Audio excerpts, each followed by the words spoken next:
সুস্বাগতম জানাই আজকে আমাদের একটি নতুন এপিসোডে, যেখানে আমরা কথা বলবো কিছু বিশেষ স্টককে নিয়ে।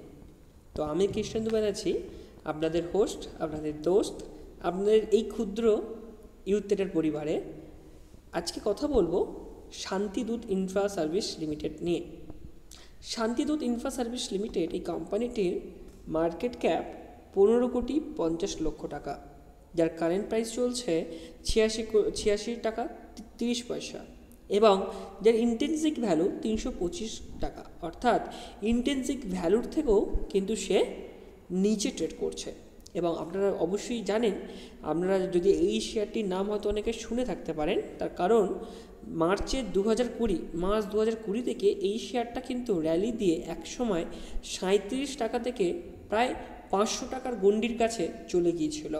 তো সেই শেয়ারটির, যার মধ্যে অলরেডি পোটেন্সিয়াল আছে, এই শেয়ারটি নিয়ে যেহেতু আলোচনা করছি, আমার মনে হয় আপনাদের আজকের ভিডিওটা পুরো দেখা উচিত।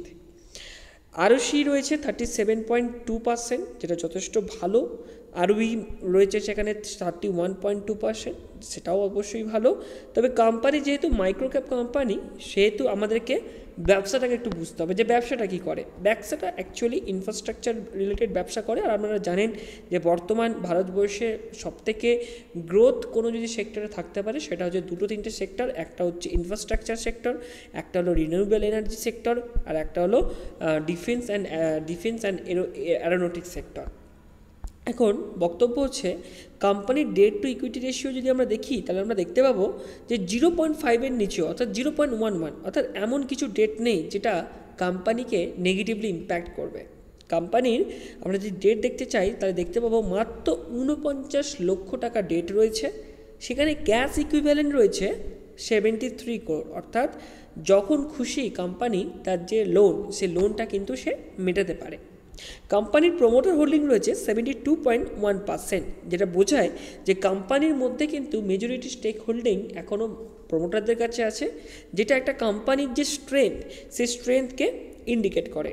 এবার আমরা দেখতে চাইব যে কোম্পানির কোয়ার্টারলি রেজাল্ট বর্তমানে কী রয়েছে।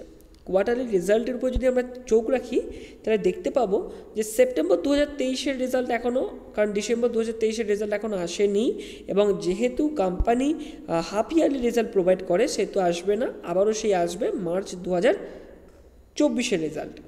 এবার বিষয়টা হচ্ছে, কোম্পানির সেলস কিন্তু সেপ্টেম্বর 2023-এ কিন্তু অনেক ড্রপ হতে দেখতে পাওয়া গেছে, প্রায় হাফ হয়ে গেছে, ঠিকই কথা। কিন্তু কোম্পানির মধ্যে নেট প্রফিটের মধ্যে ইনক্রিজ হতে দেখতে পাওয়া গেছিলো মার্চ 2023 পর্যন্ত। তাই কোম্পানির রেশিওগুলো যদি ঠিক থাকলেও, আপনারা জানেন যে ইনফ্রাস্ট্রাকচার কোম্পানি যখন কাজ পায়, টেন্ডার পায়, তখন কিন্তু কোম্পানির মধ্যে বেশ গ্রোথ থাকে। তাহলে আমি অবশ্যই বলবো, যেহেতু কোম্পানির শেয়ার প্রাইস তার ইন্টেন্সিক ভ্যালুর থেকে অনেক নিচে ট্রেড করছে, তো সেহেতু আপনারা এই শেয়ারটাকে ট্র্যাক করুন। এক্ষুনি আমি অবশ্যই কেনার জন্য আমি কোনো রকম অনুরোধ আদেশ করব না, আপনারা ট্র্যাক করুন শেয়ারটাকে, এবং যখনই দেখবেন কোম্পানি টেন্ডার পেতে আরম্ভ করেছে, তখনই কিন্তু এই কোম্পানির মধ্যে এন্ট্রি নিতে চাইবেন এবং নেবেন। যে কোম্পানিটি মার্চ 2020-তে সেখানে 0.04-তে ট্রেড করতো, সে আজকে টিল টু দ্য মান্থে দেখতে পাওয়া যাচ্ছে 1.41 crore তার প্রফিট বিফোর ট্যাক্স রয়েছে, এবং নেট প্রফিট রয়েছে 1 কোটি টাকার কাছে। তো মোটামুটিভাবে কোম্পানির মধ্যে কিন্তু আস্তে আস্তে গ্রোথ দেখতে পাওয়া যাচ্ছে। কিন্তু আমি পূর্বেই বলেছি, যেহেতু আপনারা ইনফ্রাস্ট্রাকচার কোম্পানির মধ্যে বিনিয়োগ করছেন, তাই টেন্ডারের উপরে অবশ্যই খেয়াল রাখতে হবে যে কোম্পানি যেদিন থেকে টেন্ডার পেতে আরম্ভ করবে, অবশ্যই youth trader India channel, official চ্যানেলে আপলোড করা হবে। কোম্পানি যদি কোনো টেন্ডার পায়, তারপরেও আপনারা ফলো করবেন, যদি পায় তো অবশ্যই বিনিয়োগ করতে পারেন।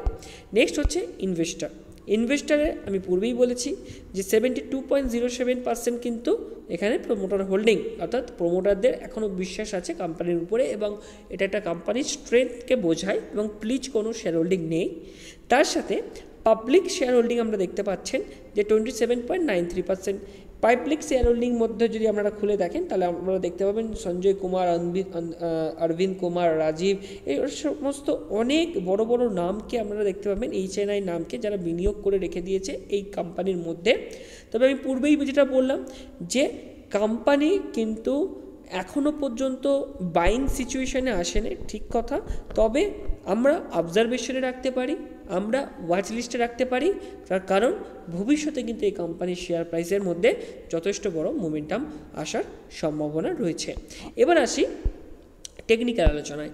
টেকনিক্যাল আলোচনা নিয়ে আমি পূর্বেই কথা বলেছি যে শান্তিদূত,